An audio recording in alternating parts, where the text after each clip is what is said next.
autenticita, možnosť byť sám sebou a možnosť pochybiť, bez toho, aby som za to bol nejakým spôsobom trestaný. My vo firme veríme v to, že chyba nás môže posunúť ďalej a ja osobne som líder, ktorý nikdy nemá problém s tým, že robím chyby a nehanbím sa za ne. My nie sme veľká firma, je nás do 50. To znamená, že stále tvoríme takú tú malú, tú zohranú komunitu, kde sme naozaj schopní si jeden druhému pomáhať a veľmi flexibilne a pomáhať si každý jeden deň. Toto je za mňa veľmi dôležité.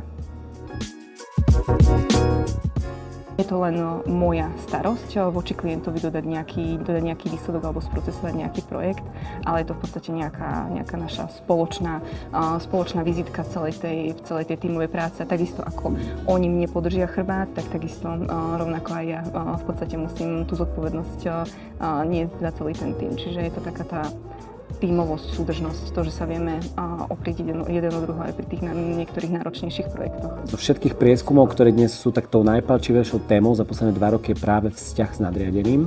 A mám pocit, že firmy, kde cítime, že sú akékoľvek aktivity vyvinuté práve v tom, aby ten nadriadený vedel vedome pracovať s ľuďmi, aby vedome vedel sledovať ich pocity, ich zážitky, ich prežitky v tej firme, tak to je niečo, kvôli čomu ľudia podľa mňa, a nie len podľa mňa, ale podľa celej našej spoločnosti určite zostávajú.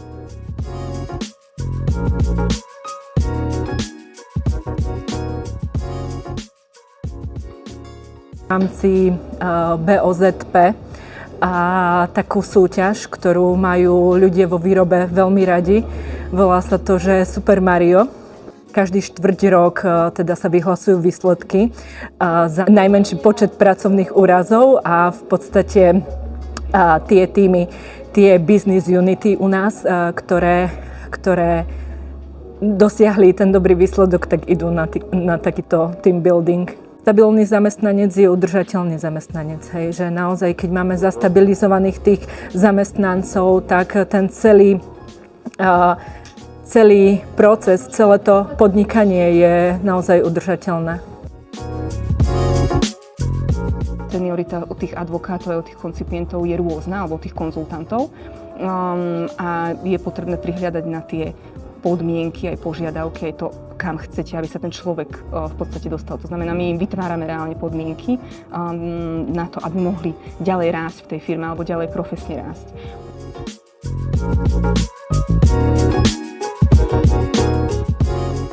Zlepšujeme prostredie, zlepšujeme bezpečnosť toho človeka a dokonca zvyšujeme napríklad aj produktivitu práce. Ak je ten človek v poriadku, ak sa dobre cíti, ak je vo vhodnom osvetlení, ak má naozaj že výborné podmienky na prácu, tak je schopný pracovať viac, pracovať vo väčšej pohode a naozaj si váži tie podmienky, ktoré má.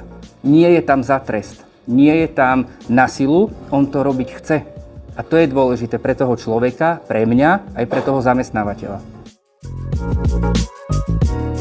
U nás v kancelárii sú všetky stoly šerovateľné, to znamená, ani managing director pre Slovensko nemá vlastnú kanceláriu, nemá ani vlastný stôl, čo považujem za naozaj veľmi prínosné a veľmi tak vizionárske. Každý má šancu si sadnúť kdekoľvek, v ktorýkoľvek deň. Social, ako keby potrebuje tú pôdu, na ktorom môže vyrásť. A tou pôdou musí byť ako keby správne nadizajnovaný priestor, správne dispozične usporiadaný ergonomicky na to, aby to social z toho môjho pohľadu architekta vedelo fungovať.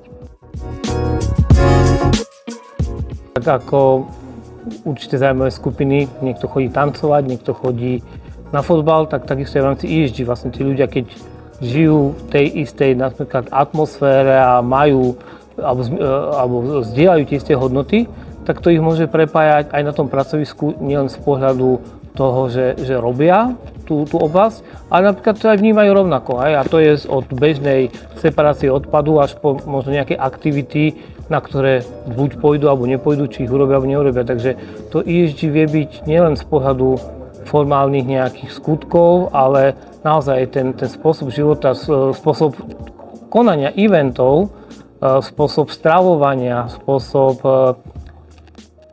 by som povedal, z celého fungovania tej pobočky.